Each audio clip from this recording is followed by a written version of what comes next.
When you're looking for a red vehicle or you just bought a red vehicle and then all you see are red trucks, red cars all over the place.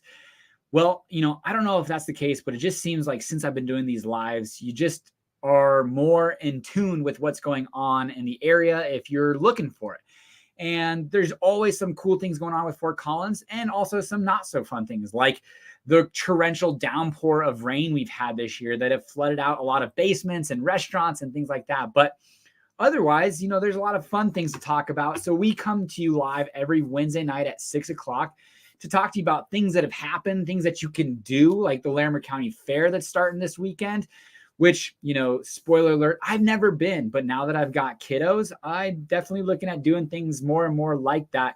We went to a Rockies game last weekend against the A's and got smoked, but it was still a fun thing to do. We also talked to you guys about what things are going on in city council and some developments under review and kind of just chat about what's happening in Fort Collins and Northern Colorado. That being said, let's jump in. There was some big news in Boulder that they're jumping to the Big 12 as far as athletics go. And, it's CU, it's Boulder, but it will have ripple effects to CSU because they're part of the Mountain West. And it's like, do we go to the Pac-12 if we, get invited? A big thing will be how well our football team does this year. But CU moving to the Big 12 definitely sends ripple effects to CSU. Ultimately, CSU is the backbone of Fort Collins. Football is really a huge revenue driver for the university. So there's just ripple effects. So it will definitely be something that we have to watch, or not have to, but we'll get to watch and see how CSU, Joe Parker, who's a phenomenal athletic director, he has my full support. He's done some amazing things throughout the athletics, basketball, football, track and field, volleyball. So excited to see how he positions us and hopefully gets us an invite to an exciting conference somewhere, possibly the Pac-12. So that definitely happened. Like I was talking to you guys about, there was an article in Colorado, sheets of rain hit Fort Collins. My family and I, on Monday night, we were eating at somewhere north, and the storm was only supposed to be happening in the Northeast, like Wellington and Northeast Fort Collins. And we just kind of started to see it like roll in, and we didn't know if it was going to cause hail or any type of damage. So we were like, all right, let's go. Let's get going.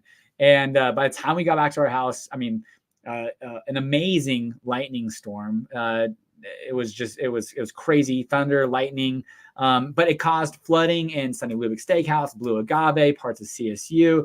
College in Mulberry was shut down for a while. All the while, the city council work session was going on, which lasted 4 hours. We'll jump into that here in a minute, but we've had a couple of different times where flooding has happened. Like my mom's, she has a rental over off of Horsetooth and Ziegler, and their window wells were just pouring water in. And we're going to get those fixed and excited to get those taken care of and fixed. But we also have a lot of properties that just aren't ready for 3 inches in an hour, which parts of Larimer County had. So it's kind of one of those one-off things that has happened twice this year. And like this last winter, we had 3 different times that we had below zero, extended times below zero during the daytime, which usually these polar vortexes happen every 3 years. So definitely some crazy weather events have happened over the last year in Fort Collins. And we have an au pair that lives with us, and we're like, Fort Collins is usually pretty tame. Please stay with us an extra year. But we'll see what her decision is when she's done, if she goes to somewhere warm and tropical or sticks around in Fort Collins. 500 apartment units are planned for the max, right along the max line. And this is right across the street or right near the King Supers that's going to be built. There is also a development plan for some additional apartments all along that transit corridor. And that's really the intentionality behind it, that they want density in this area to try to offload the streets because people can use the max transit line, which we talked about in previous videos, that they received a $10 million grant for the Elizabeth extension of the Max Rapid bus transit system, which will be a $100 million project, but will again increase our public transportation.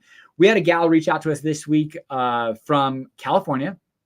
She's looking at the Polestar community, which it's an interesting community to say the least, but it's on the west side of town. She asked me about public transportation. And I said, well, You'd probably be taking an Uber a lot of places, but there is definitely a push and a drive towards better public transportation in Fort Collins. And actually Elizabeth, that max transit line probably won't be around until 25, 26 at the earliest is my guess. But, it is going to have a 15-minute, every 15-minute interval pickup from Overland on Elizabeth all the way to CSU, it looks like. So we are definitely focused around these transit corridors, density along those areas, and that Spradley Mazda that's right there.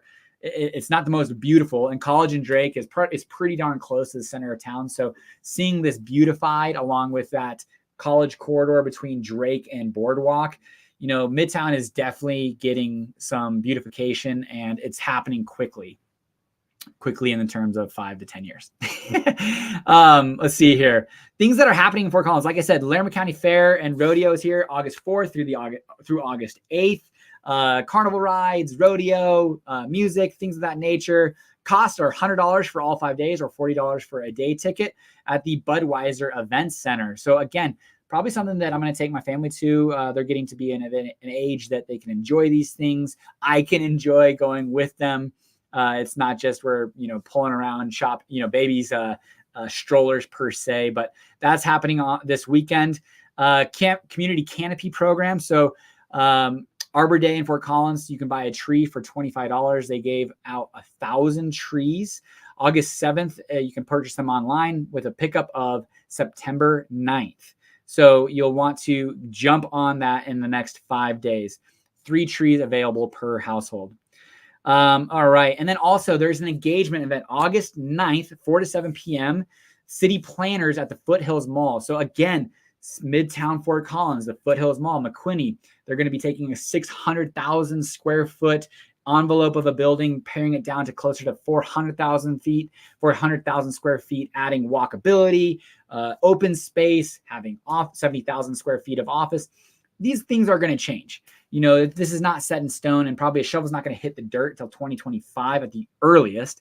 But they are starting to really get traction moving forward. So if you're interested, Foothills Mall near Macy's, 4 to 7 p.m. If you can ask questions, you can kind of see what is being planned there. If you're near Thunderbird, Warren Farms, the landings, there are so many different areas that this is really going to impact. Nelson Farm, Southmore, Eastboro, all these different areas are going to see dramatic impacts, hopefully, that never happened when this original $300 million development by Alberta Development happened. It was just a dud. And all the sales revenue that was expected did not happen. The TIF financing, funding, it's like kind of a double whammy on the word, tax incremental funding happened and never really panned out for the city. So hopefully now that McQuinney's, who are local, know the area, and actually we're potentially going to have a very much driver of this plan on our podcast, the Fort Collins Fellas, which we've got some cool guests coming out. Tim Jordan of Palmer Flowers is coming out next Wednesday. He is a serial entrepreneur, great guy. Fort Collins is lucky to have them. And Palmer Flowers is in great hands. So make sure you're listening to some of those podcasts. It's just really cool, movers and shakers here in Fort Collins. But that being said, we're going to have him on our podcast. But if you're interested in getting more information, 4 to 7 p.m., August 9th. All right, we are at 8 minutes or almost 9 minutes. I try to keep it at 15. I'm just going to spend the next 6 minutes talking about the land use code. The last time this was dramatically overhauled was 1997.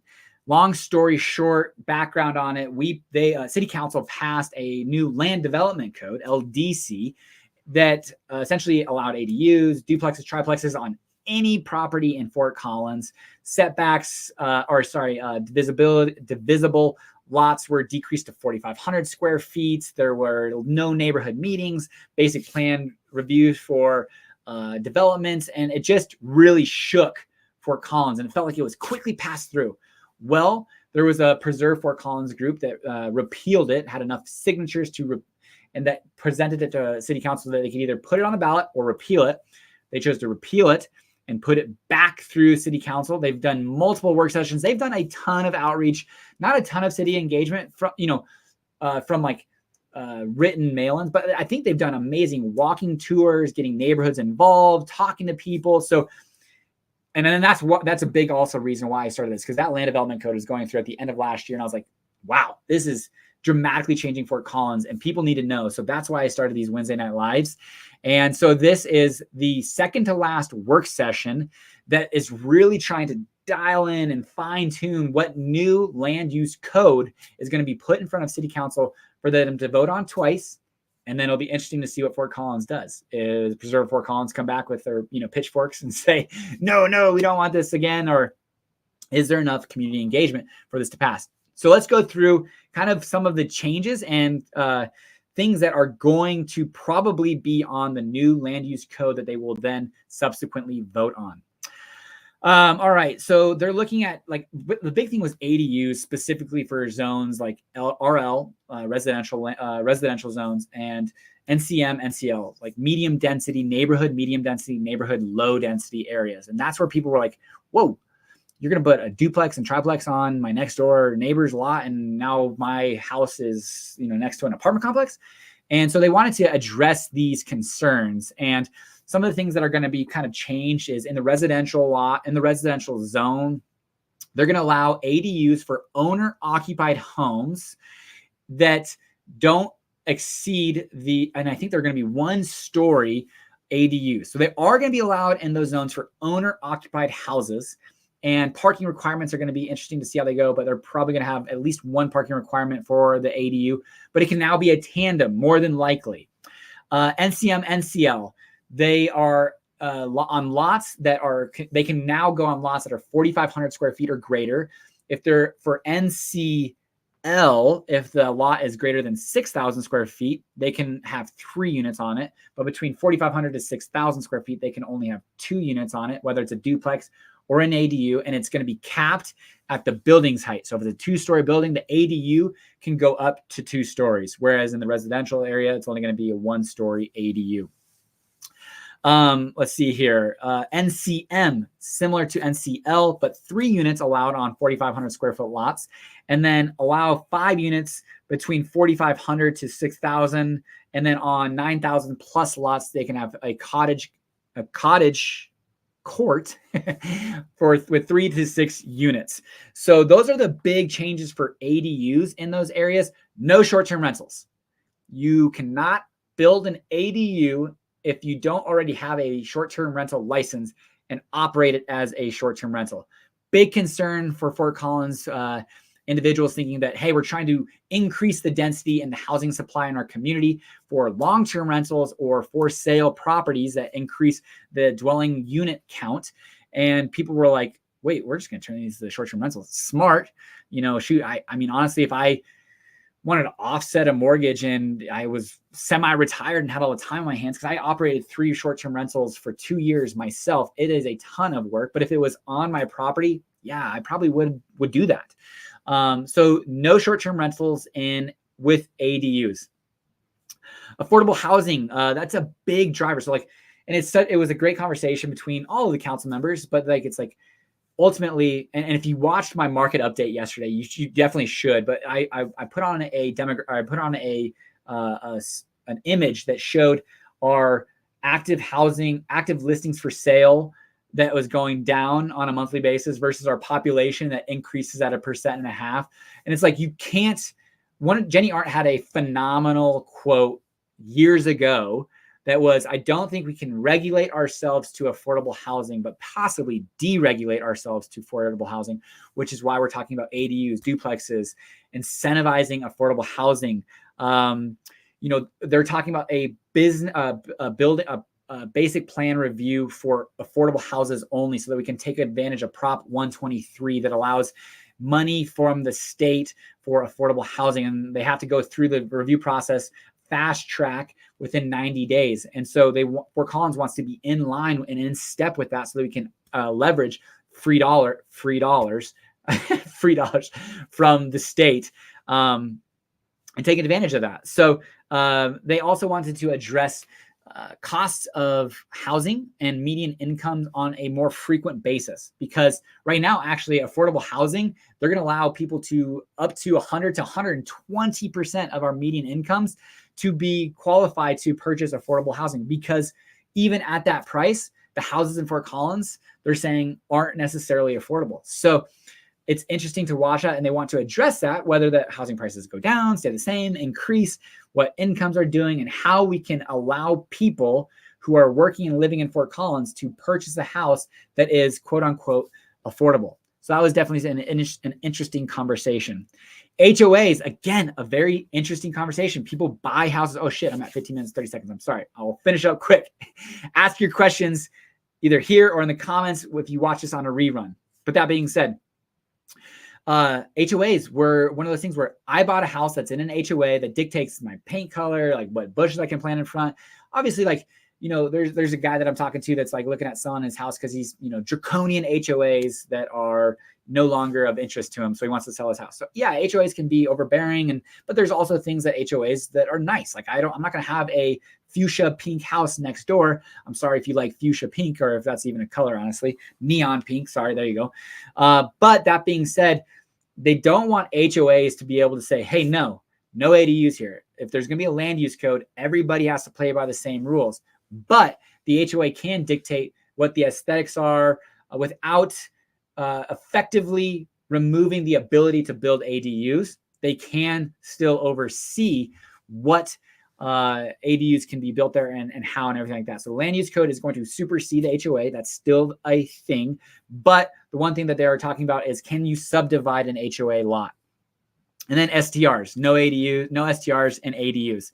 We are at 16 minutes, 50 seconds. It was jam-packed, full of information. Hopefully you guys get value out of this on a weekly basis. Leave me comments, give me a thumbs up, share it with your friends. Hopefully that this information is helping people in Fort Collins, in Northern Colorado, and also people who are considering moving here to make intelligent, informed decisions. But always feel free to reach out to me and my team, text, call, email.